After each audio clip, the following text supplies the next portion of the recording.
Para llegar al éxito se necesitaban hay dos caminos, ¿no es cierto?, que cumplen el 100%. ¿Alguien se recuerda cuál es?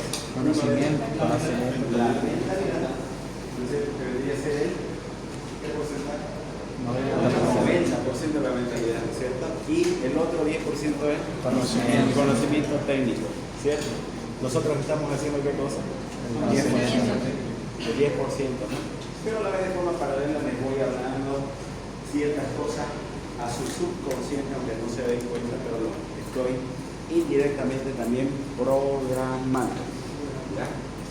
Les voy a ir dando también las experiencias que se viven en el hospital acá en la teoría, porque vamos a hacer igual análisis de casos clínicos, y los casos clínicos es una forma de trasladarnos al hospital y una forma en la que ustedes deben abrir su mente para imaginarse el escenario en el que están ahí. Cuando lo vayan a vivir desde la siguiente semana ya se van a dar cuenta a lo que me refiero. Por ejemplo, hoy día en la mañana me tocó pasar con una paciente que el colega neumólogo me dice, véalo, porque es un síndrome febril y al parecer no es el foco infeccioso pulmonar. Yo estaba manejando la parte del medio interno. Había hecho inicialmente un manejo de una infección urinaria que tenía y un trastorno hidroelectrolítico que respondió bien y se sigue manteniendo bien, pero les hago el acompañamiento de forma paralela. Y resulta de que esta paciente desde un inicio también ya tenía problemas respiratorios. Estaba con crépitos, estaba apneica, usando musculatura accesoria, con buena oxigenación, pero sí radiológicamente con lesiones ya establecidas, con derrame pleural y su condensación en base pulmonar. Laboratorialmente al inicio con leucocitosis y neutrofilia, y actualmente sin leucocitosis, sin neutrofilia, pero con un empeoramiento de la sintomatología respiratoria, con una fibrobroncoscopía inicial hace unos 4 días sin aislamiento de germen, con panel respiratorio en curso y con 3 días seguidos de fiebre. Hoy en su tercer día de antibiótico, agregaron un segundo antibiótico hoy día como para un proceso séptico pulmonar. El aula 11 sería eso. Pero dicen que no va a venir si el doctor Arnoldo Méndez hoy día por un tema de prácticas. Así que mantengámonos de momentos acá. Nos mantenemos vigilantes. Entonces me dicen, véanlo por el síndrome febril. Agarro, voy, la reviso a la paciente, pues y estallaba esos pulmones, parecía una batería que tenía todo absolutamente. Sibilancia, crépito, ronco, seco, húmedo, todo tenía. Entonces, bajo esa perspectiva, yo viendo el medio interno, la hija dice, ¿no? ¿Podría usted conversar con mi hermana que ha llegado de La Paz?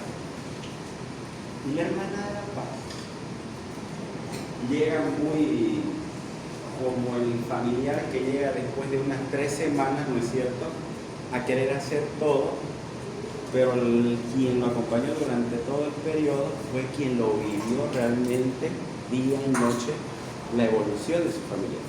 Y quiere, ¿no es cierto?, de que un día a otro ya salga caminando y porque no mejora. Y se presenta y dice, bueno, yo soy médico y soy de La Paz y soy bla, bla, bla, bla. Explíqueme el por qué está así mi familiar y qué antibiótico y qué laboratorio y ahora qué van a hacer y yo veo que aquí hay alguna otra cosa. ¿Me entienden? ¿No es cierto? Son situaciones en las que ustedes van a pasar eso todo el tiempo y las van a vivir como yo las vivo. Y las van a pasar a mi lado también y van a ver cómo yo las respondo. Cuando vienen esas situaciones, ahí más bien yo me divierto. Mientras otros colegas agarran y lo sacan los familiares, lo estresan, se preocupan, ya le expliqué, dígale que ella le explique, ya no estoy para hablar, en su momento, mejor espere, está todo indicado, no puede sacar, no se acerque, recién se aparece, comienzan a cuestionar un montón de cosas. familiar. En cambio, cuando me dicen a mí yo soy médico, qué bien que sea médico, así nos va a ayudar usted también harto acá con su familia. Me alegra. ¿Me entiende? Entonces yo más bien me pongo de su lado y lo veo como una ayuda más bien, si quiere aportar con algo en el manejo del paciente. Lo peor que pueden hacer ahí ustedes es su estima, autoestima bajarla, o pensar que saben menos que otra persona. ¿Ya? Y lo mismo puede pasar que yo me enfrente con un terapista, con neurocirujano, con cirujano plástico, con quien sea. La clave del éxito, el 90%, ¿dónde está? En la mentalidad. Pues entonces van a salir ustedes exitosos ante cualquier conversación que tengan, con cualquier familiar, con cualquier paciente, si ustedes saben manejar su mentalidad. ¿Se entiende? Hasta el propio conocimiento técnico puede resultar un poco abstracto si te pones a discutir con algún otro colega. ¿Por qué no le hizo esto? ¿Y usted por qué no vino ayer? Si te pones a discutir, no ayuda a solucionar nada de eso. Entonces, el otro punto que ustedes tienen que saber siempre es lo que les mencioné en la primera clase. Si ustedes no pueden solucionar sus problemas personales, ¿cómo van a ir a solucionar problemas del paciente? Tienen todo un año para ordenar su vida. ¿Me entienden? Tienen todo este año para ordenar su vida y comenzar a resolver los problemas de ustedes mismos que tienen. ¿O quién no tiene problemas? A ver, levante la mano. ¿Quién no tiene problemas? Todos, absolutamente, la vida es un problema. Y a raíz que la vida es un problema, yo camino de la mano con el problema. ¿Para qué me voy a pelear con un problema? A partir de eso, inclusive, yo sigo una estrategia en el hospital para solución de problemas de salud. Entonces hay lo que se llama el aprendizaje basado en problemas, ¿cierto? Entonces para mí es más fácil cuando yo enfoco a un paciente por los problemas que tiene que cuando lo veo en uno solo. Tengo que verlo en uno solo como médico internista íntegro al paciente, completo, es verdad. Pero en ese uno solo, entonces yo puedo agrupar problemas que tiene el paciente. ¿Me entienden? Entonces yo una vez agrupo por problemas al paciente, va a ser más fácil identificar dónde está el principal problema. Siempre de todos los problemas que podamos tener de salud, el problema neurológico es el que hay que prestarle mayor atención. Entonces yo puedo agrupar síntomas, viene por tos, además tiene palpitaciones, además tiene fiebre, además tiene asteria renal, hiporesia, debilidad, pero además tiene pérdida de peso, y además adenopatía, y además una ecografía con esplenomegalia, y un hemograma con pancitopenia. ¿Me entiendes? Entonces yo voy a ir agrupando. Ya mi cabeza se hizo un abanico, ya cada síntoma yo lo agrupé a una columna y ya lo dividí por problema. Entonces cuando yo identifico un problema, para mí es más fácil estudiarlo. Tengo el problema de que está desordenado mi cuarto, listo. Entonces, ¿cómo lo voy a resolver? Paso 1, paso 2, paso 3. Después de que lo resolví, listo. Entonces, primero tomé un plan de acción, me anoto 1, 2, 3 y luego me pongo en acción. Y eso es lo que hay que hacer y ahí es donde está el problema.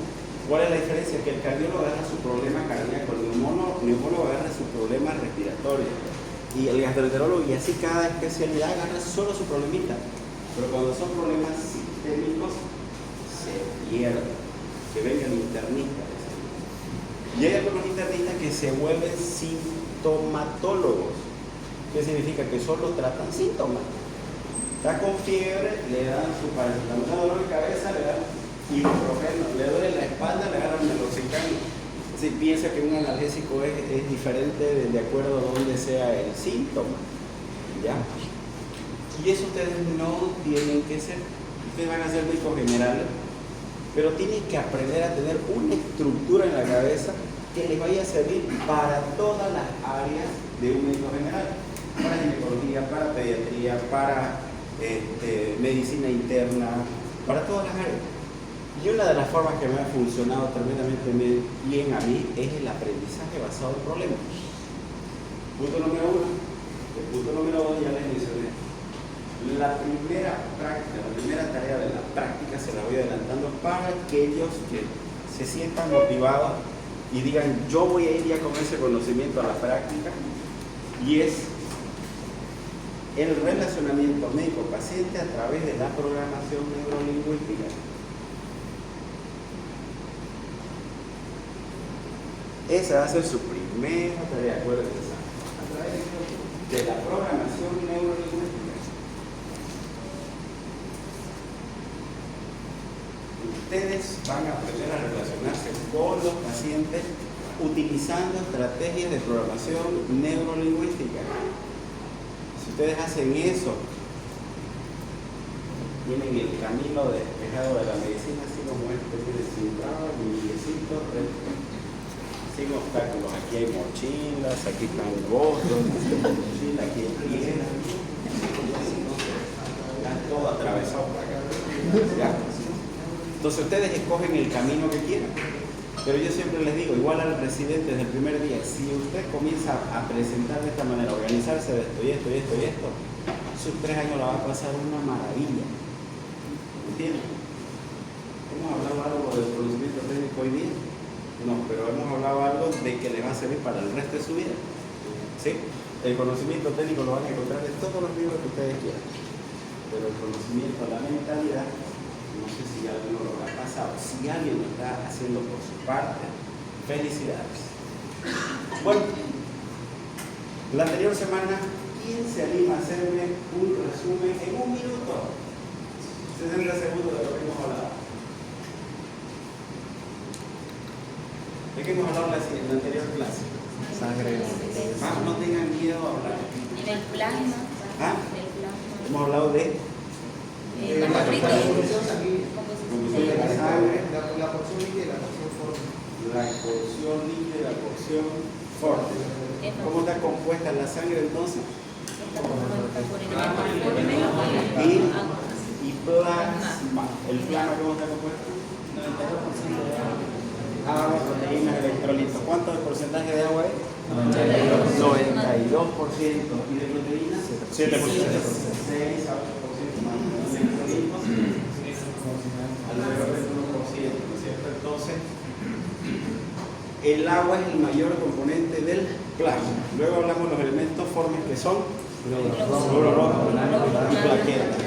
Los glóbulos rojos corresponden a qué porcentaje? 99.9%. Y entre glóbulos blancos y plaquetas, 0.1%. Habíamos dicho que los glóbulos blancos se dividen en polimorfos y mononucleares. ¿Sí? ¿Cuáles son los polimorfos? ¿Cuáles? Neutrófilos, sinófilos, Neutrófilos, eosinófilos y basófilos. Y monocitos y linfocitos, ¿no es cierto? Y entre todos ellos forman el 100% del total de glóbulos blancos que le vayan a informar en un hemograma, ¿cierto? Habíamos dicho que cuando yo decido interpretar el hemograma en la fórmula del leucocitario diferencial leucocitario y me fijo en el porcentaje, estoy hablando de valores relativos, ¿no es cierto? Y que los valores relativos son más o menos importantes que los valores absolutos. Menos importantes. ¿Por qué? Porque no figura la cantidad exacta de los... No me figuran, no me reflejan la cantidad exacta de valor absoluto que me podría reflejar en relación a qué tipo de alteración se manifiesta cuando están alterados sobre su valor absoluto. Ejemplo, el aumento de los neutrófilos se presenta en qué caso?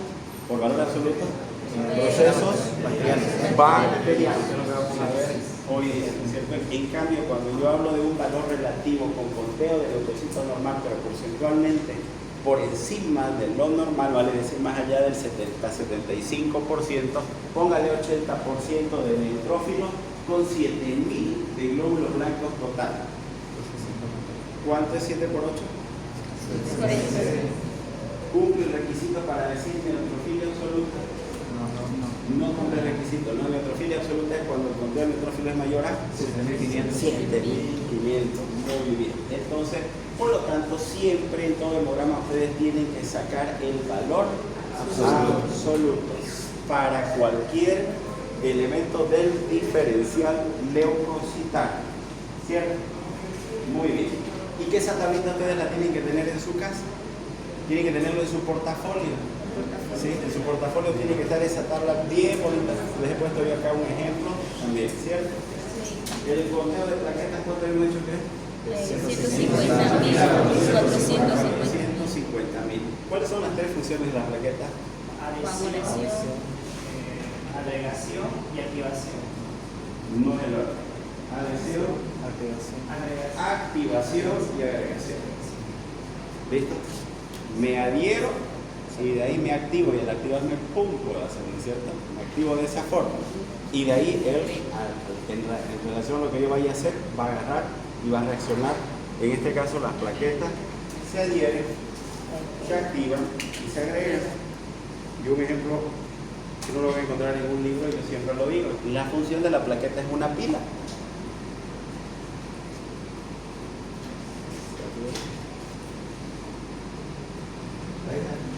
Triple A. Triple A. Ajá. Adhiere, activa, agrega. La función de la plaqueta es una pila. Triple A. Claro. ¿Se ve, no es cierto? Y el Se dan cuenta que es fácil, ¿no? Pero cuando preguntan los exámenes de grado, voy a ver la función de las plaquetas, sirve para formar el coágulo y se inventan cualquier cosa. No es esa la función, puede ser la finalidad, formar parte del sistema de la coagulación, específicamente la hemostasia primaria, donde la finalidad es formar el tapón plaquetario sobre el cual se va a llevar a cabo las funciones de la hemostasia secundaria para finalmente formar la malla de fibrina, que es diferente, la reparación del daño del endotelio vascular, pero no es su función como tal, y eso tienen que aprender a diferenciar, ¿ya? Luego, después de que vimos el diferencial leucocitario y los valores normales del diferencial leucocitario, vimos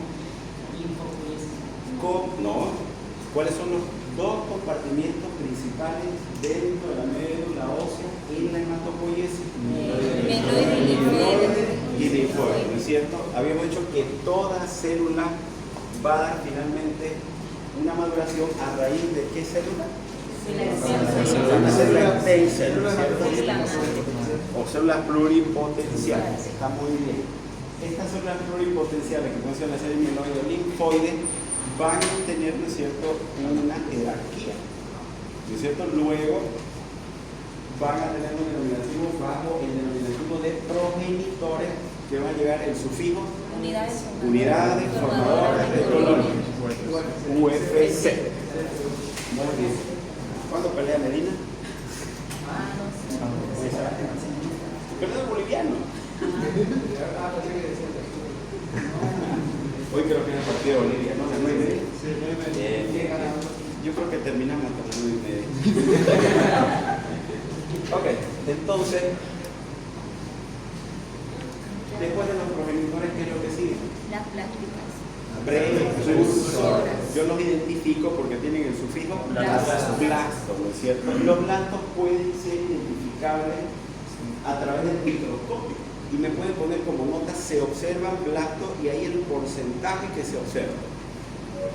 ¿Y cuándo es que se convierte significativo el porcentaje hematómicamente? ¿Cuándo es mayor a 5%?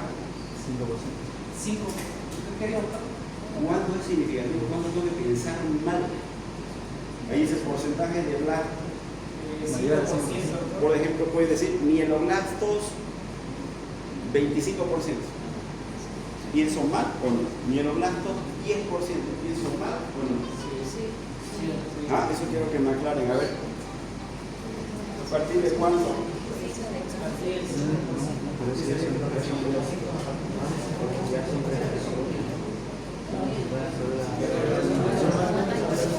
Porque eso ya sería ya una sola inactiva.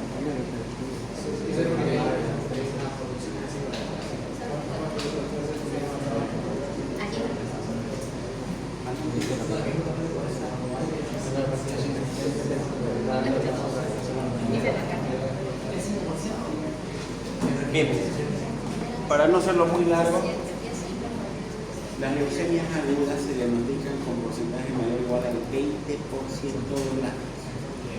¿Viste? Menos de eso puede formar parte de lo que son las reacciones leucemoides. Reacción de aspecto leucemoide, ¿por qué? Porque tiene blastos, pero no cumple el criterio mayor al 20% para que sea una leucemia como tal. Para pasar de una reacción a pasar a ser parte de una leucemia. ¿Listo? Ok. Y después de los precursores recién vienen las células maduras, que son las que se pueden observar a través del microscopio. ¿Sí? Habíamos dicho también que toda esta secuencia a partir de la célula madre normalmente en la médula ósea, ¿en qué porcentaje se encuentra? 0.4%. Y de ese 0.4%, ¿qué porcentaje está inactivo? 95%. 95%. Y solamente 5% se va a activar. Y eso se activa a través de leucinas estimuladoras o activadoras. Y esas interleucinas activadoras, ¿dónde es que se encuentran? En el microambiente medular, que está compuesto por elementos celulares y elementos acelulares. Y esos elementos celulares tienen interleucinas estimuladoras e inhibitores. Dependiendo cuál sea la necesidad de mi organismo, pues se van a estimular diferentes interleucinas para una línea específica. Sea para neutrófilos, eosinófilos, basófilos, para cualquier tipo de célula. ¿Sí? Hay también interleucinas inhibitorias, por ejemplo, en una leucemia que hay una clonación desproporcionada de liberación de un montón de granulocitos, por ejemplo, las leucemias mieloides crónicas. En esos casos están como que inhibidas mis interleucinas inhibitorias. Porque mi organismo es tan sabio que debe mantenerme siempre en rangos de normalidad. Siempre debe haber estimulación y inhibición. Mi temperatura siempre tiene que estar siempre entre, ¿cuál es el rango normal de la temperatura? 36, 8,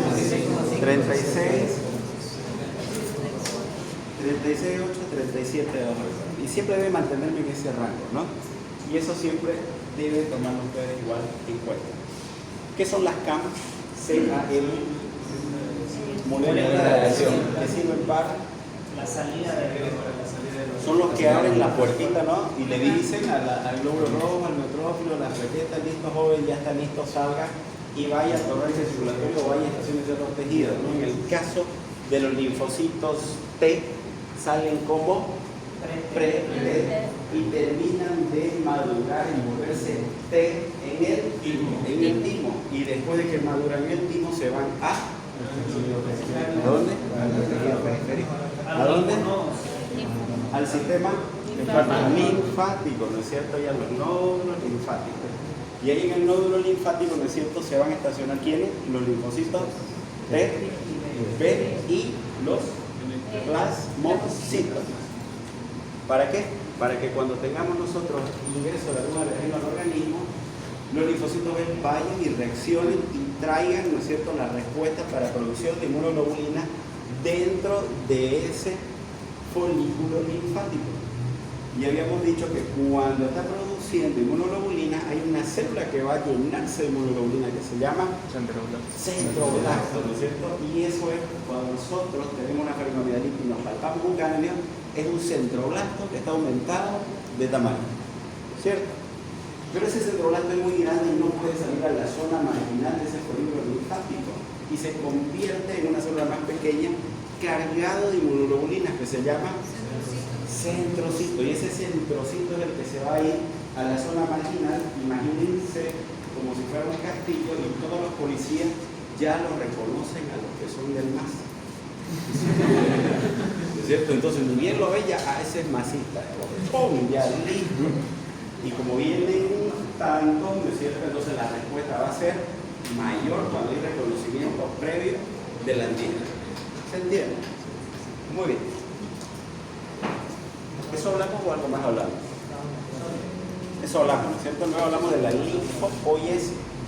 ¿Qué es la linfopoiesis? Proceso fisiológico continuo de la formación de linfocitos y maduración de los linfocitos, ¿no es cierto? Bien, vamos a avanzar un poquito más. Los linfocitos estimulados se encuentran en qué tipo de enfermedad? ¿Ah? Los síndromes mononucleócitos. Los síndromes mononucleócitos, ¿cuáles son?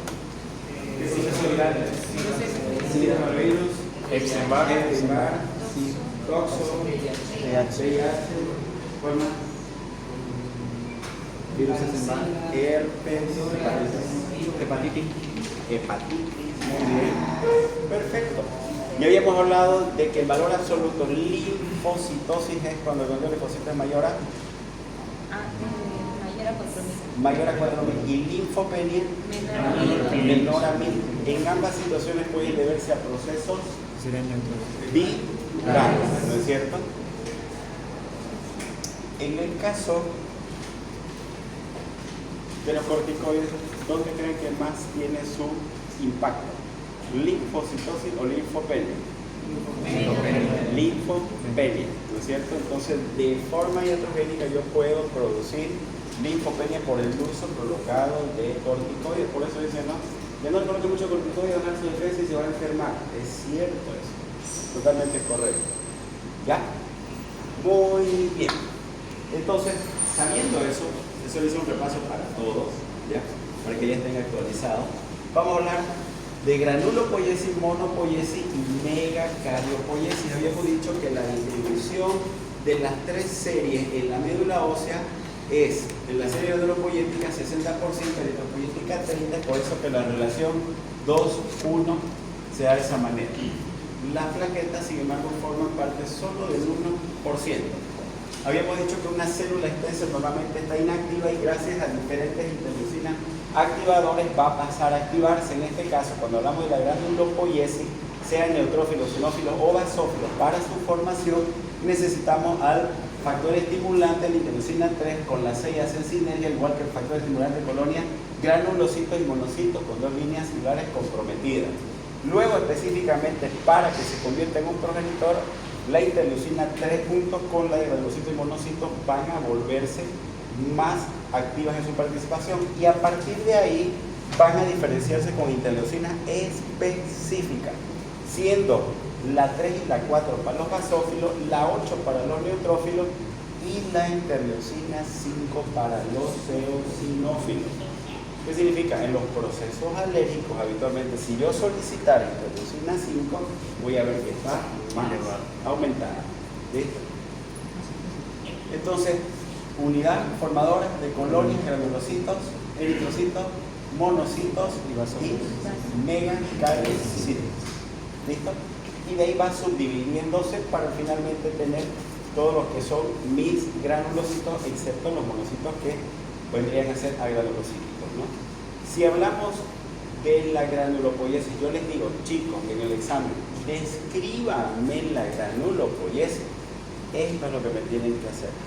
Si le digo, descríbanme la megacariopoiesis, descríbanme la eritropoiesis, descríbanme la linfopoiesis, significa que me tienen que específicamente hablar de toda la línea, de toda la jerarquía, ya desde donde comienza hasta donde lo veo finalmente. Entonces la granulopoiesis, sus progenitores son unidades formadoras de colonias, granulocitos, eritrocitos, monocitos, megacariocitos, luego granulocitos, monocitos y luego granulocitos. Si quiero hablar de los monocitos, monopoiesis, quiero hablar de la monopoiesis, entonces pues acá ya no sería la G sino la M, ¿cierto? Sus precursores son el mieloblasto, promielocito, mielocito, metamielocito y finalmente se convierten en neutrófilos en bandas que son células Inmaduras. Y después en polimorfonuclear neutrófilo. ¿Ya? Este es el orden entonces, las etapas de la granulopoiesis es el mismo. Finalmente se convierten en neutrófilos, eosinófilos o basófilos. Estos precursores aplican para los tres elementos celulares finales. ¿Ya? Cuando hablamos de los neutrófilos, bueno, ya ustedes las características histopatológicas lo conocen. Lo que me interesa que sepan es que participan en la fagocitosis activa de bacterias. Y las asociaciones que tienen que ir haciendo ustedes con la clínica del paciente y no volverse, por favor, laboratoriólogos. Odio, detesto eso. ¿Saben por qué? Yo le digo a los chicos, tienen que volverse de tal manera de activos, de que sepan ustedes de qué se diferencian del guardia. Mire, tengo que comparar hasta ese extremo. Resulta de que yo en las visitas me cansé, hace años atrás, me cansé de que yo pasaba visitas y le preguntaba a mis estudiantes, le preguntaba al interno, hasta al residente, interpréteme este hemograma. Y cuando lo miraba el hemograma, este está para arriba, está aumentado su neutrófilo, sus linfocitos están disminuidos, sus plaquetas están aumentadas. ¿Qué es eso? Entonces decidí hacer una prueba social. ¿Ya? Un experimento social que le llaman, ¿no? Agarré y lo traje al policía, que es el que permite el ingreso de los familiares de los pacientes a sala de información. Y le dije, él no sabía de lo que iba a hacer. Va a pasar visita conmigo a Carlos. Yo le voy a hacer una pregunta. Yo no soy médico, yo sé que no. Pero su participación es importante. Agarré. Miren, estos son sus valores que el paciente tiene y estos los de referencia. Aquí al lado, aquí dice referencia. ¿Qué le parece? Que solamente dígame lo que se le venga a su mente considerando esos datos, que son los mismos que ustedes van a ver, ¿cierto? El mismo van a ver. Doctor, mire, aquí dice hemoglobina, dice hasta 16, está con 9, está bajo, ¿no? Eso es anemia, doctor. Eso es anemia. Y acá no sé qué neutro, y se equivocaba, ¿no?, en el nombre, en la pronunciación, pero me decía finalmente, está más alto, está bajo. Y entonces, antesito de eso, yo le pregunté lo mismo al estudiante, le pregunté lo mismo al residente y al interno. Y los dos me responden lo mismo. Entonces, ¿qué hacemos? ¿Dónde está el problema? ¿Cuál es la diferencia entre ustedes que van a ser médicos y el guardia? Es que ustedes tienen capacidad de razonamiento. Tienen que analizar. ¿Se acuerdan que una de las diapositivas fue sentido crítico? Medicina es la ciencia de las probabilidades. Entonces, A más B más C más D es probable que sea sano. ¿Cierto? Entonces, por lo tanto, yo pienso que A es por B, por C, pero aquí puede ser. Entonces, hago un análisis. Y interpreto de forma clara. ¿Me entienden? Y eso ustedes tienen que hacer. Ustedes típicos van a comenzar a hablar con propiedad. Participación en procesos inflamatorios también, entre otros. Los eosinófilos, bueno, tienen forma de Lente. Forma de Lentes. de ojos, ¿no es cierto? Participan en reacciones alérgicas, infecciones parasitarias, fagocitosis de complejos antígenos anticuerpos y ayudan a destruir células cancerosas también. Los basófilos participan en fenómenos de hipersensibilidad y anafilaxia. ¿Quién me dice diferencia entre alergia y anafilaxia? Diferencia entre alergia y anafilaxia. La alergia es cuando me pica un peto y la reacción es local. Y la anafilaxia ya es Una reacción local. ¿Qué más puede ser? ¿Qué más puede ser alergia? Mediada por. ¿Qué más puede ser alergia? Mediada por Local. Mediada por eso, ¿no? Claro, por el eosinófilo, ¿por qué más? Las reacciones alérgicas son graves. No, bueno, Hay grados de reacción y la anafilaxia es la más grave. Es una reacción exagerada de tu organismo frente a un alergénico o sustancia alérgica que te puede comprometer la vida. ¿Cierto? Eso es una anafilaxia, una reacción mucho más grave. Ejemplo de una anafilaxia. Ejemplo de una anafilaxia que te puede llevar a un shock anafiláctico, obviamente. Cuando se coloca una penicilina, ¿qué pasa con aquella situación en la que colocaron a esa persona penicilina el año pasado? Sí, era un polvo blanco, sí, lo diluyeron, sí, me colocaron intramuscular y tuve una reacción, no tuve ninguna reacción y ahora ayer sí me colocaron y vieran cómo mi piel se hizo así, taquicardia, sentí que me ahogaba, Es que al momento ¿eso qué se llama? Reacción. de hipersensibilidad. ¿Qué tipo de reacción se llama eso? Cuando te pusiste antes a un determinado producto de sensibilización. Otro término.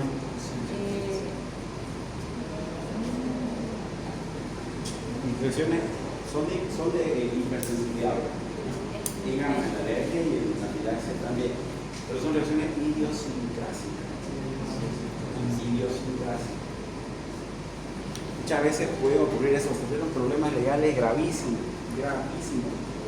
Siempre que vayan a administrar penicilinas, chicos, aunque no haya presentado ante una reacción y actualmente ese paciente tiene antecedentes de rinitis alérgica, de hepatitis atópica o alergia a algún tipo de medicamento, siempre hagan la prueba.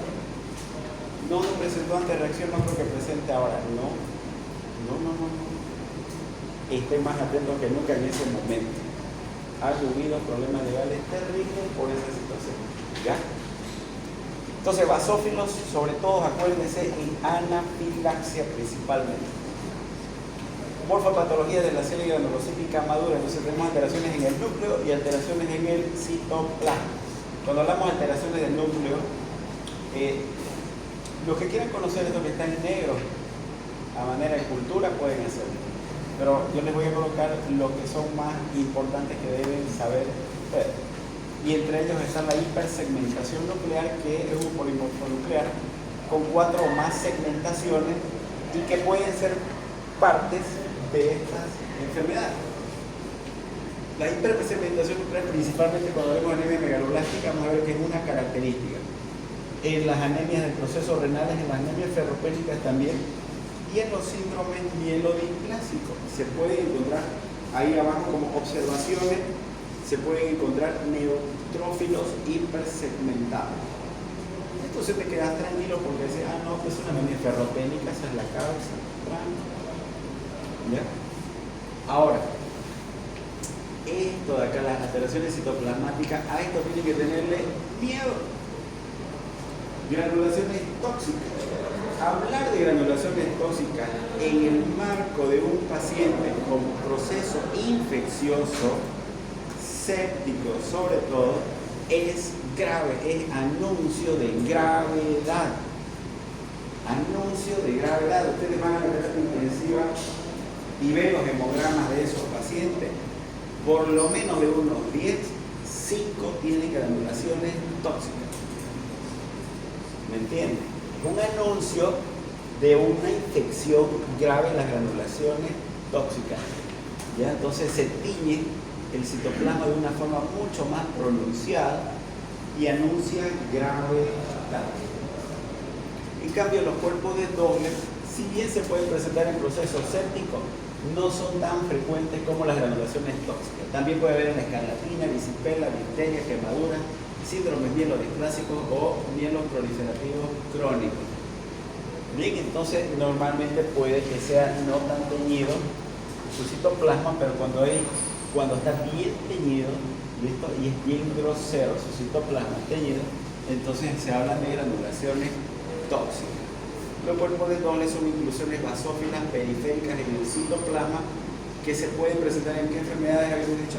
Sepsis, escarlatina, difteria, erisipela, quemaduras, síndrome mielodisplásico o mielos proliferativos, ¿no? Entonces, cuando hablamos de las alteraciones cuantitativas, los neutrófilos, hablamos de neutrofilia cuando el conteo es mayor a 100.500 y neutropenia cuando es menor a 1.500. Las neutropenias a la vez las podemos subdividir en leves, moderadas y severas. Leve de 1.000 a 1.500, moderada de 500 a 1.000 y severa cuando es menor a 500. Pregunta del millón. De forma general en medicina, ¿es más grave un determinado valor, sea laboratorial o de signo vital, que esté más por encima o que esté más por abajo? ¿Cuál es peor? Por debajo. todo lo que es más hacia abajo es más peligroso que lo que está más hacia arriba. ¿Listo? Y entonces, aquí, ¿cuál será más peligroso? La neutropenia. ¿Sí? Todo paciente que tiene una neutropenia y se asocia a fiebre, tiene que seguir un protocolo muy separado. Se lo aísla, se le hemocultiva, se le inicia antibióticos. Hablamos de un síndrome febril asociado a neutropenia, ¿cierto? Y sigue un patrón de comportamiento diferente. Primer punto. Segundo, aquel paciente que tiene neutrofilia viene por una condensación pulmonar, un síndrome de condensación pulmonar por una neumonía. E inicialmente estaba con 20.000 leucocitos con neutrofilia absoluta. ¿Listo? Y resulta, vamos a ver dos escenarios. El primer escenario, que a partir del quinto día en adelante, sus neutrófilos y sus leucocitos normalizan. ¿Sí?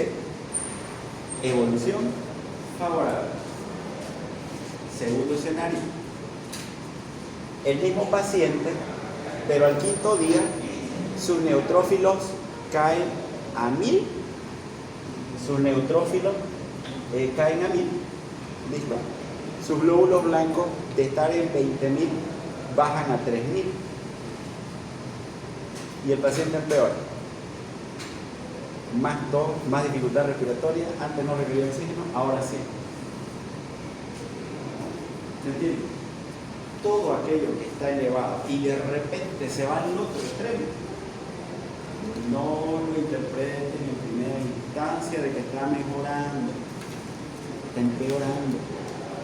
Ahí sí que son bacterias gram negativas o proteus que están de por medio. Es más grave. Más grave, aquel que está en neutrofilia y de repente se va al otro extremo. Tenemos ahorita pacientes internados con ese mismo proceso. ¿Ya? Entonces les estoy poniendo ejemplos prácticos para que ustedes puedan orientarse. Si se dan cuenta, nada es absoluto. Puede evolucionar de diferentes maneras. Las causas de neutrofilia por aumento de la granulopoiesis. Entonces, puede ser hereditaria, neutrofilia idiopáticas crónicas, inflamación, infección, cáncer, fármacos, los glucocorticoides, el ejercicio, el tabaquismo, disminución de la salida de los neutrófilos circulantes, corticoides o mala distribución de los neutrófilos pseudoneutrofilia. Y las neutropenias pueden ser por producción disminuida, que son rarísimas, causas congénitas, pero sí por fármaco citotóxico. Un ejemplo claro, cuando hacen los pacientes quimioterapia y hacen aplasia medular secundaria, entonces todo está caído. Esto tiene que ver el espectro. Tenemos pacientes ahorita con este cuadro. Granulopoiesis ineficaz. ¿Cuál es la anemia que está relacionada a la granulopoiesis ineficaz? Anemia megaloblástica, ¿cierto? Entonces hay una alteración en la producción de ¿qué?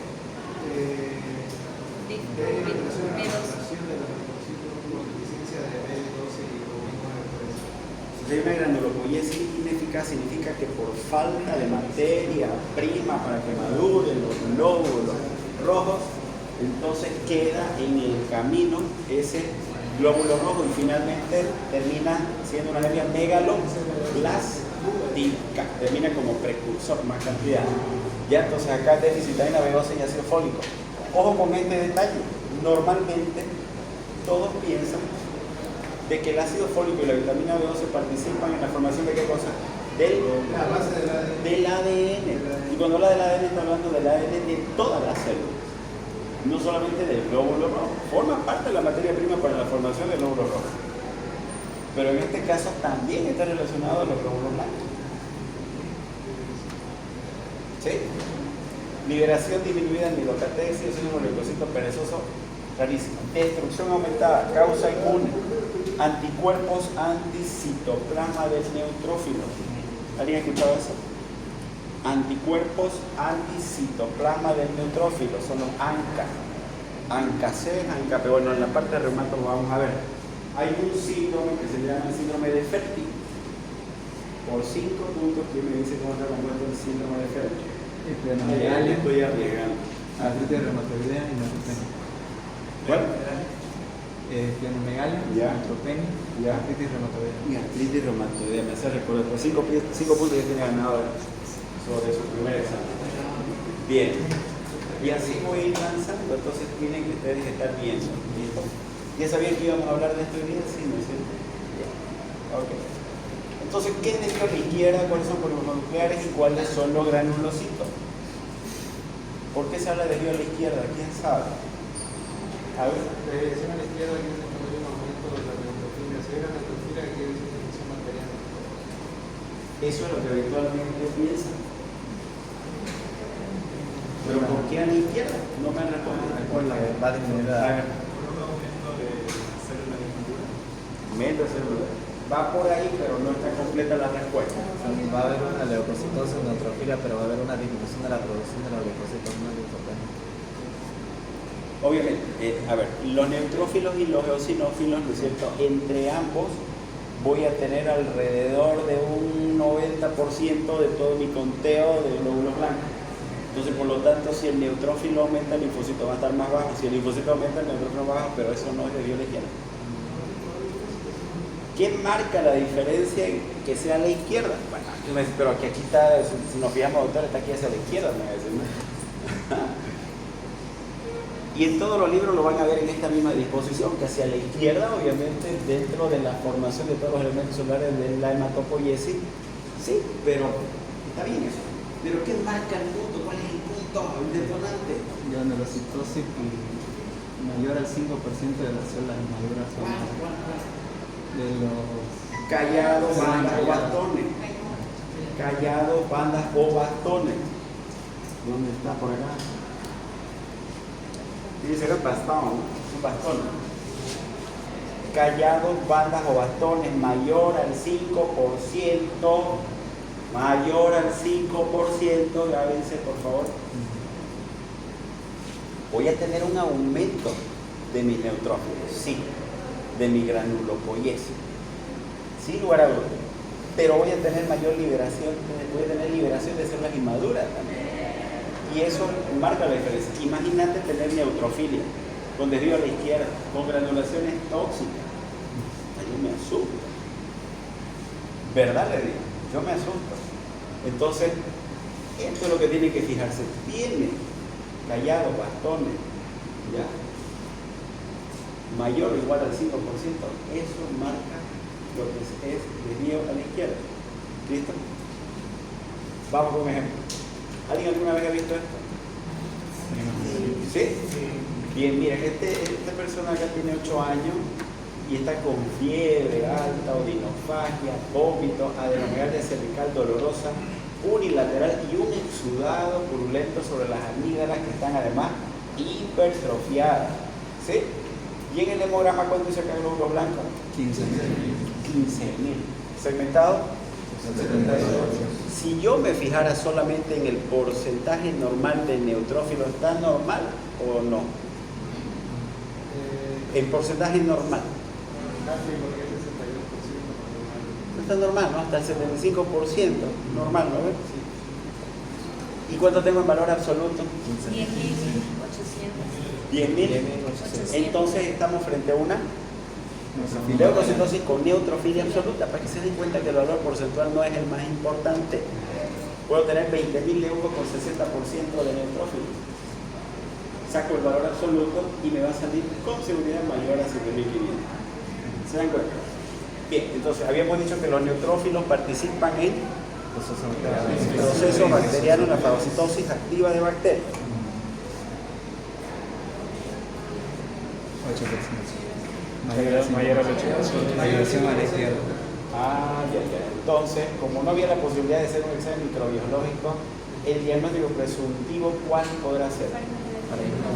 Faringoamigdalitis bacteriana, si quieres, streptococcus. Si les pregunto, interpreten el hemograma, me van a decir, bueno, con los datos que hay acá, diría que hay una leucocitosis con neutrofilia más desvío a la izquierda. Entonces, ¿hay una relación entre la clínica y el laboratorio? Sí. Entonces, ¿cuál va a ser el tratamiento? Antibiótico. Exactamente. Miren acá el jovencito. 3 años de edad con antecedentes de fiebre y deposiciones líquidas en 8 oportunidades, 3 años. 8 oportunidades hace 24 horas con sangre. Y el hemograma muestra, vámonos a los blancos, 20.800. ¿Segmentado cuánto dice acá? 60. ¿Porcentualmente está bien o está alterado esto? Porcentualmente. Parece que está bien, ¿no? Pero en valores absolutos, 12.000. Entonces hay una leucocitosis con neutrofilia absoluta.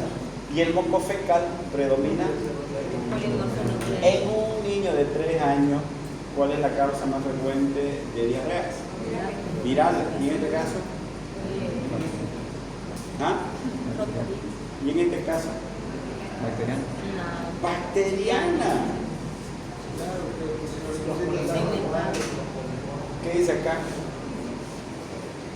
Sangre. La sangre es propio de daño a dónde? Con destrucción, ¿no? Y es propio de las diarreas de tipo exudativas. Para empezar, agarro y le hago el hemograma y veo leucocitosis con neutrofilia tremenda y encima el copro me dice polimorfo. ¿No sabe cuáles son los polimorfos? De esos 3, ¿cuál creen que puede ser el que predomine? Ahí está. Eso se llama análisis. ¿Se entiende? Bien. Eosinófilos lo propio. Ya sabemos en dónde participan. Caos, alergia, asma bronquial, urticaria, fiebre de heno, parásitos, triquina, ascaris, toxocaras, silostoma, estrofiloides. Y también hay enfermedades hematológicas donde están los síndromes hipereosinofílicos. Hay riqueza, levaduras, procesos virales también, o tumores que pueden aumentar los eosinófilos. ¿A partir de cuánto hablo de eosinofilia? Mayor a 700. Mayor a 700. También se puede por un Rafa. ¿Ah? Por un Rafa se puede reproducir. ¿La eosinofilia? Se puede dar por un Rafa. Un RAFA, una reacción alérgica a fármacos antituberculosos, también puede haber. ¿Claro? ¿Las RAFas pueden ser de qué tipo? Las reacciones alérgicas a fármacos antituberculosos. ¿RAFA de qué tipo? ¿Qué tipo? Te referí a, hay reacciones cutáneas y hay reacciones con daño orgánico, hepática. ¿Se entiende? ¿Cuál es la más común? Hepáticas. Hepáticas. Las RAFas habitualmente son más hepáticas. Casos leves de reacciones cutáneas. ¿Sí? Bien. Esto es algo muy particular a manera de conocimiento, para que lo tengan en cuenta. Los síndromes hipereosinofílicos. Agrupa algunos síndromes como el síndrome de Loeffler con afectación pulmonar aislada, síndrome cardíaco con endocarditis e hiperosinofilia, enfermedades del colágeno y las leucemias eosinofílicas. Desde el año 1975 lo clasificaron a los síndromes hipereosinofílicos como aquel conteo total de eosinófilos que superan los 1500 durante más de 6 meses consecutivos. ¿Cuál es acá el marcador, lo que diferencia de todo? De toda esta frase. 6 meses. 6 meses. Consecutivo. No es que tengo ahora 800 y el otro mes tengo 2000. No es que el otro mes tengo 5000 y después durante 3 meses estoy en 600 o 700. No, aunque pueda estar dentro de una eosinofilia, la definición es bien tajante.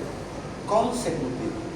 Significa que de forma consecutiva, continua, durante más de 6 meses van a ser mayores a 1500. ¿Se comprende? En el momento que está menos de 1500, ya yo salgo de este grupo. Ya no estoy ahí. Una eosinofilia como tal puede superar los 1500 dentro del grupo de las eosinofilias. ¿Puede superar los 1500? Sí, puede superar. Y otra vez volver a lo normal. ¿Me entiendes? Puede otra vez tener eosinofilia dependiendo cuál sea la causa. Entonces, dentro de la hipereosinofilia habíamos dicho que hay una interleucina que estimula a los eosinófilos. ¿Cuál es? Interleucina 5. ¿Interleucina? Sí. Que ha visto mi mano. Entonces, la acumulación tisular de eosinófilos puede obedecer a una alteración en los precursores hematopoyéticos mieloides. Eosinofilia primaria o variante mieloide. Habíamos dicho de que toda falla en la fábrica, la fábrica es la médula ósea, tenemos dos nombres para poner, o primaria o central. No se olviden, dependiendo del libro que vayan a leer, van a tener alguno de esos nombres. O primaria o central cuando el problema es en la fábrica. Y cuando el problema es fuera de la fábrica, entonces podemos tener algunos nombres diferentes. Entre ellos, secundaria o reactiva. Reactiva a algo. Algo secundario me está estimulando para que yo haga algo. ¿Sí? Entonces, en la primaria significa de que acá hay un problema directamente en la fábrica con la producción en la serie mieloide. Y en la secundaria el problema es que se liberan gran cantidad de interleucina 5, ¿ya? Para que se estimule los eosinófilos. Entonces tenemos acá el síndrome hipereosinofílico variante mieloide, donde cuáles son las características que forman parte de los síndromes mieloproliferativos.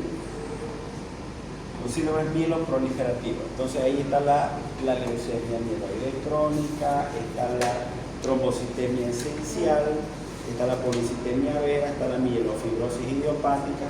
Puede formar parte de alguno de esos grupos de neoplasias mieloproliferativas. Entonces acá puedo observar algunas características. Los niveles de vitamina B12 están en el visor aumentado, hay alteraciones cromosómicas, hay anemia o trombocitopenia, hepatomegalia. Esta variante se asocia al peor pronóstico ya por la aparición de compromiso cardiológico, hacen arritmia, resistencia a corticoides y el riesgo de evolucionar hacia una neoplasia mieloide.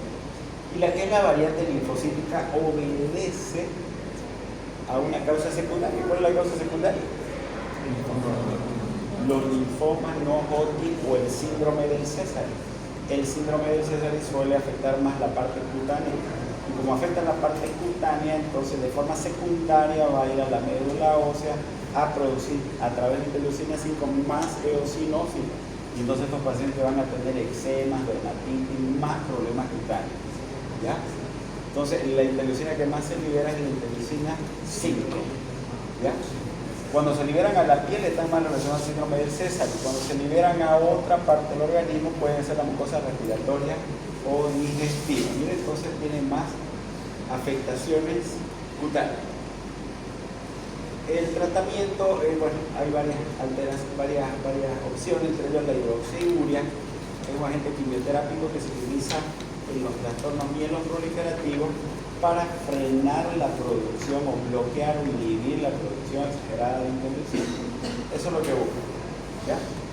Acá les pongo un caso clínico, paciente de 15 años de edad, antecedentes de dolor abdominal, diarrea crónica. ¿Alguien sabe cómo está la diarrea crónica? Mayor a 2 semanas. No. Mayor a un mes. ¿Mayor a? 3 semanas. ¿Mayor a? ¿Diarrea crónica? Mayor a un mes. Menor a 2, de 2 a 4 y mayor a 4. Diarrea aguda, persistente y crónica. Entonces mayor a 4 semanas a un mes es la diarrea crónica. Entonces significa de que este joven de 15 años con dolor abdominal hace más de un mes que está con diarrea y una anemia desde hace 3 meses. En el hemograma se ve una hemoglobina de 7, hematocrito 21, ya hemos dicho que el hematocrito es 3 veces más que el valor de la hemoglobina, su índice hematimétrico, volumen corpuscular media, volumen corpuscular media, lo vamos a ver ya eso en la siguiente clase, pero es compatible con una anemia severa hipocrómica microcítica. Pero del conteo de los blancos lo que me interesa es que vean su eosinófilo. ¿Cuánto es el 10% de 10.000? 1000. ¿A partir de cuánto son los eosinófilos? 700. ¿Ah? Mayor a 700. Era 700, ¿no? Y el copro parapsicológico informa huevos de ácido, toma 3 cruces más larva de estrobiloides tubercular. ¿Hay relación? Sí, hay relación, ¿cierto? Entonces, cuando ustedes vean alguna alteración, busquen de acuerdo a la causa asociando la clínica por medio. Ya les he dicho, A más B más C. Y así va a ser más fácil que ustedes puedan, cuando agrupan por problemas, es más fácil y llevadero. Este es un problema de dónde en todo caso, dolor abdominal es un problema más abdominal, intestinal, crónico. y asociado a anemia, tengo que pensar en algo que está.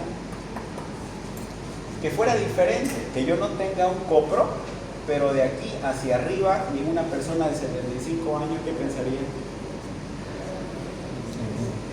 En un CA gástrico o de colon.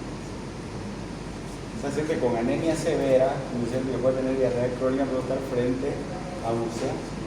Si tuviera 45 o 50 años y me dice viene de Corubá, o viene de Brasil, o viene de una zona donde hay mucha prostitución, ¿pensaría en qué?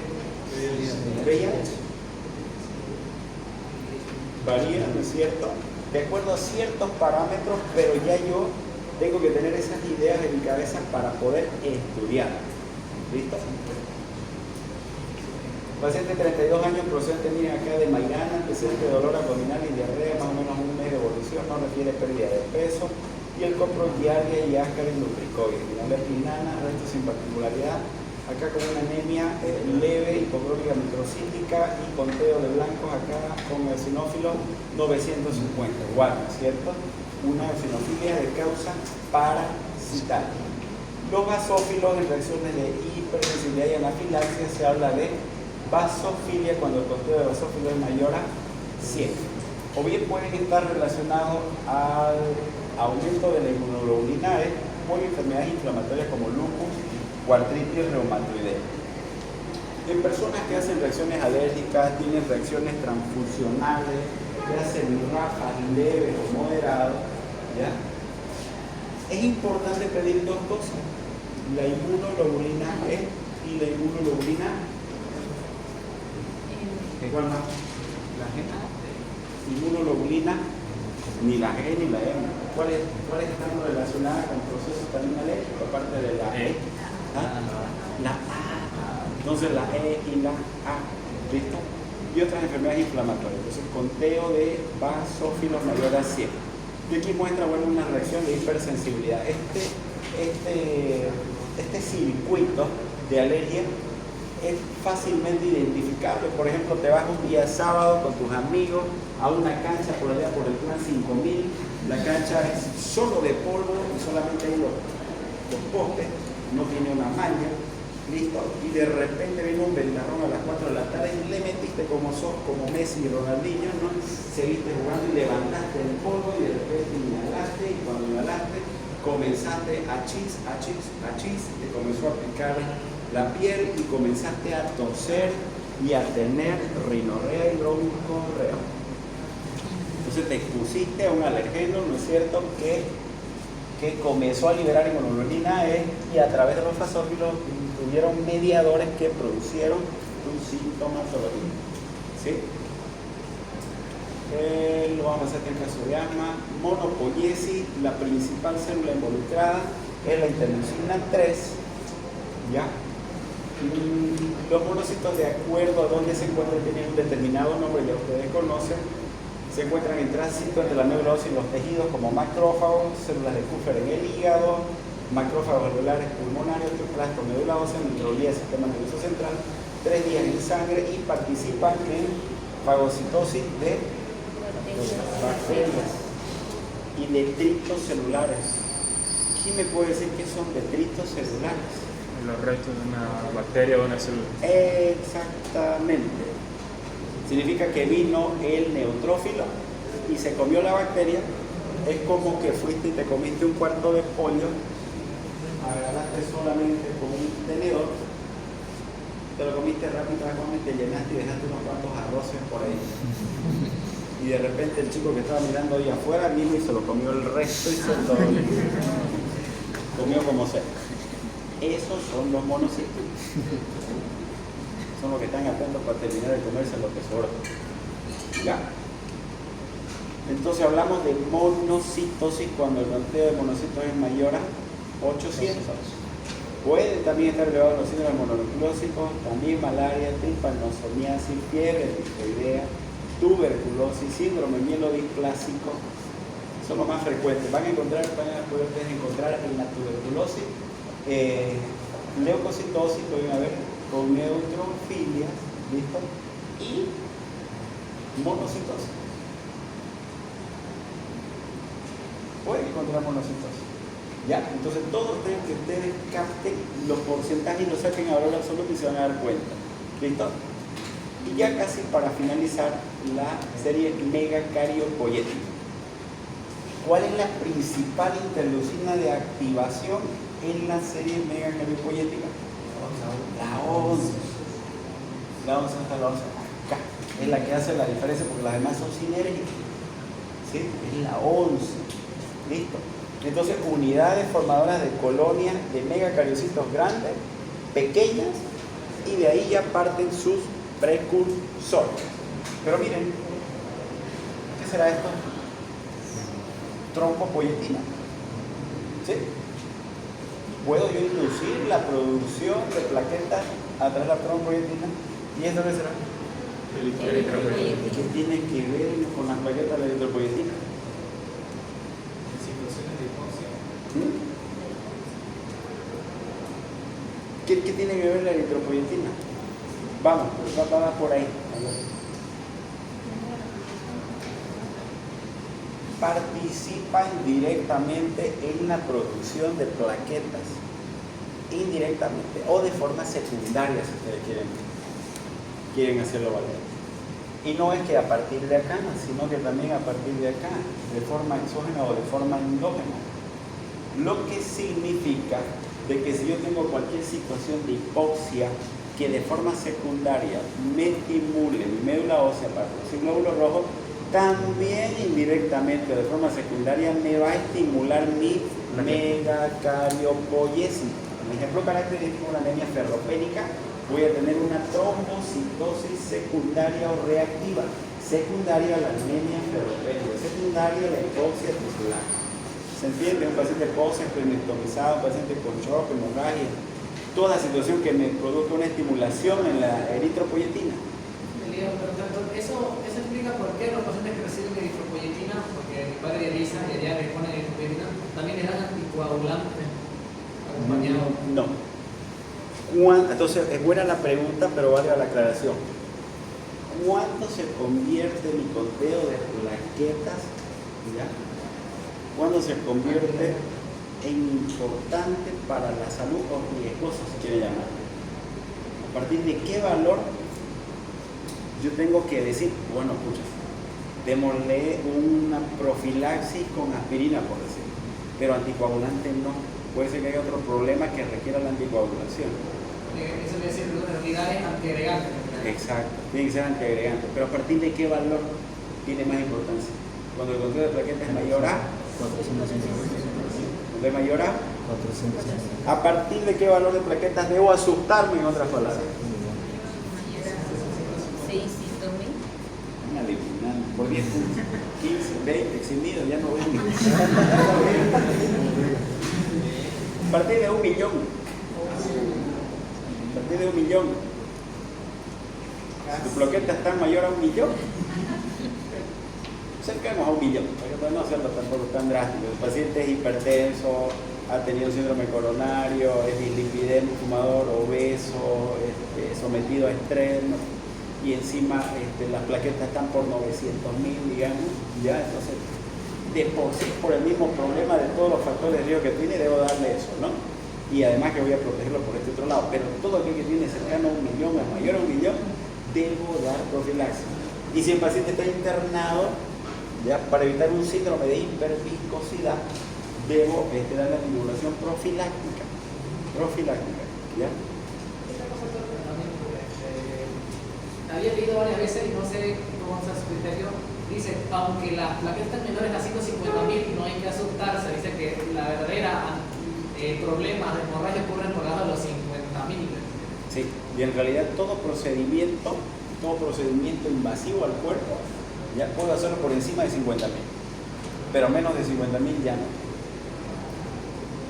Por ejemplo, puedo hacer yo una toracocentesis, una paracentesis, hasta colocación de vía central con más de 50.000. Pero a ver, vayan a ver a alguien a decirle que se anime a hacer eso. Pero la literatura te lo dice.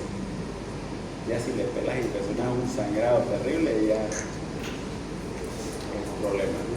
Pero la literatura ahí te está diciendo. Gracias. Yo sin saber el valor del hemograma ni el coagulograma cuando estaba en último año de la residencia, me dice el terapista, vamos a valorar ahí al Instituto Gastroenterológico, a la terapia intensiva, vamos, y la noche anterior, así su cuello con sacos de arena, ya, porque habían intentado colocarle una vía central a ese paciente y no han podido, y se les hizo hematoma, ya, y me dicen, ya, a ver, coloquen. La presión ahí de todo el mundo, no todos los terapistas, mira, yo residente todavía. Entonces, yo no pregunté ni siquiera el coagulograma porque confiado estoy ahí entre los maestros en aquel entonces. Agarré y le coloqué inclusive su clavia. Y el riesgo que me mandé, ¿no? Porque voy directamente a perforar en el motórax. Le coloqué ya la primera. Listo, ya está. Uno es asombrado, ¿no? Le coloqué, pues temblaba cuando yo estaba dentro, pásame la vida, pásame la sutura ahí. Todo salió excelente. Cuando estaba terminando de colocar ya el apósito para cubrir, llega el coagulograma. ¿Qué creen? TP incoagulable. Incoagulable, o sea, no es el TP 11, de 11 a 13 lo normal. 15, 20, 30, 40, o sea, ya cualquiera se asusta. Es incoagulable, le hacen así y sangraba. Wow. Entonces, cuando hablamos de los progenitores, unidades formadoras de colonia, granulocitos, eritrocitos, monocitos, megacariocitos, se especializa en megacariocitos y sus precursores son facilistas. Por eso que yo no le pregunto en el examen de la plaqueta. Y es tan fácil. ¿Ya? Megacarioblasta y megacariocitos. No hay más. No es chiste. Finalmente, sangre periférica, las plaquetas. Sabiendo, miren, por deducción, que no voy a preguntar esto, entonces ya se imaginará cuál. Es más fácil se las pongo. Bien. Ok, algunas alteraciones que no les vamos a dar mucha importancia. Ya les mencioné cuáles son las funciones de las plaquetas. ¿Listo? Acá. Trombocitosis mayor a 400.000 o si quieren mayor a 450.000, no nos vamos a pelear por eso. En alguna literatura dice 400, otro 450, pero no hay ninguna que diga mayor a 400 o que diga 500.000 es normal. Mayor a 450.000 ya es trombocitosis. Las causas, miren, estas dos de acá son causas centrales o causas primarias. Y esta de acá es reactiva o secundaria. Entonces, cuando el problema está en la médula ósea, o es un mieloproliferativo crónico o es un mielodisplasia. ¿Cuál mieloproliferativo crónico? Ya les dije. ¿Cuál podría ser? La trombocitemia esencial. Y una de las características, plaquetas mayor a 1 millón. Y el otro es mielodisplasia. Hay una alteración total en la médula ósea, hace que de forma local se produzca mayor cantidad de plaquetas.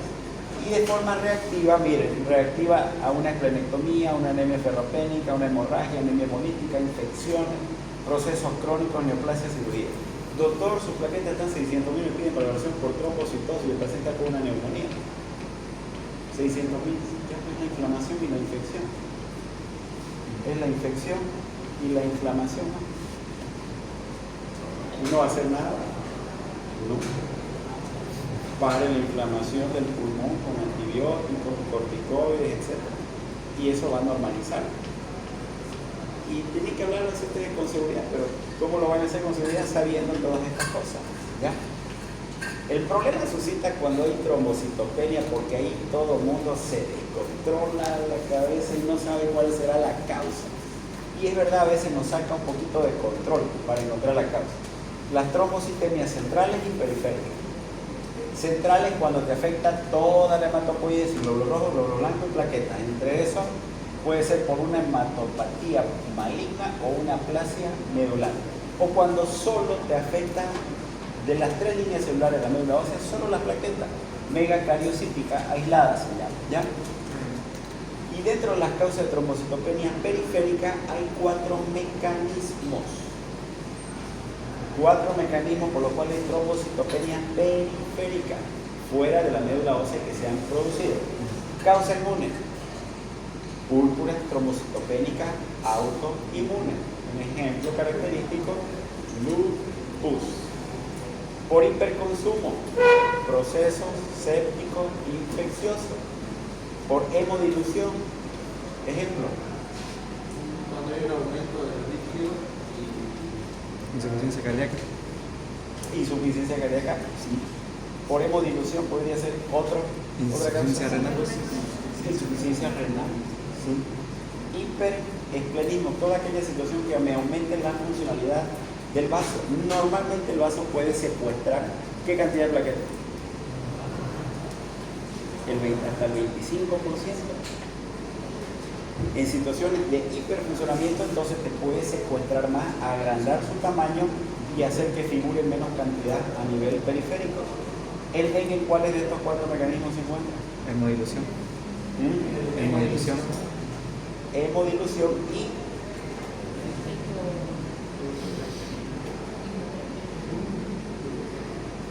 Hiperconsumo. también está mediado inmunológicamente. Sí, tiene una base de conformación de complejos autoinmunes. Porque cree de que al paciente con dengue le transfunden plaquetas y en vez de aumentar, bajan. Como si estuviera poniendo más leñita al fuego. No aumentan hasta que pase su proceso. ¿Quién lo desencadenó? Hasta que pase el proceso viral. ¿Listo? 4 mecanismos. Y para terminar, queridos jóvenes, acá les comparto algo que el Señor les trae para ustedes. Ya 1 Corintios 15:58. Así que, hermanos míos amados, les dice el Señor, estad firmes y constantes. ¿Quiénes van a estar firmes y constantes a lo largo del año? Levanten la mano. Ese es un llamado para que estén firmes y constantes. ¿Todos son hermanos o no? ¿Son hermanos en quién? En Cristo, muy bien. Creciendo en la obra del Señor siempre. El Señor, desde que ustedes iniciaron la carrera de medicina, inició la obra en ustedes. Permitan que Él termine su obra. Cada día los va a estar puliendo y mostrándoles cosas sobrenaturales. Sabiendo que vuestro trabajo en el Señor no es en vano. El trabajo de Él no es en vano. Chicos, el Señor en cada uno de ustedes tiene propósito. Tiene buena voluntad con ustedes. No se pierdan y no lo abandonen. Que Dios los bendiga.